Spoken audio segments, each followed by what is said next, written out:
बातम्या.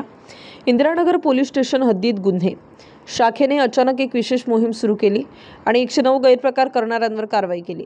आदरणीय पोलीस आयुक्त श्री संदीप कर्णिक यांनी नाशिक शहरातील गुन्हेगारांवर कारवाई करण्याचे निर्देश गुन्हे शाखेला दिले आहेत.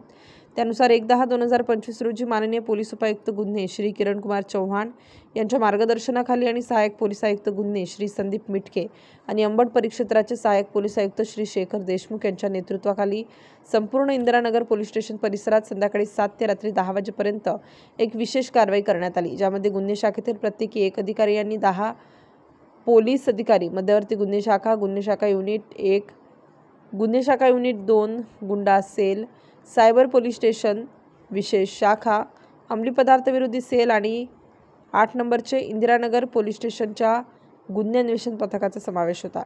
या कारवाई दरम्यान रस्त्यावर मद्यपान करणारे गुन्हेगार, ट्रिपल सीट वाहन चालक आणि उघड्या मैदानात बसून मद्यपान करणारे अशा एकूण 109 व्यक्तींना ताब्यात घेण्यात आलं.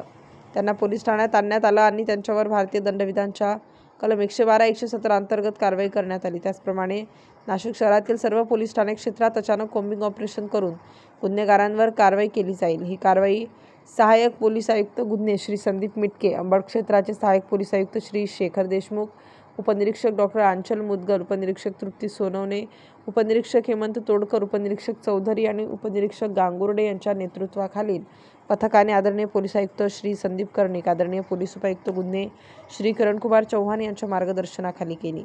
स्टार न्यूजसाठी जाकीर शेख, नाशिक.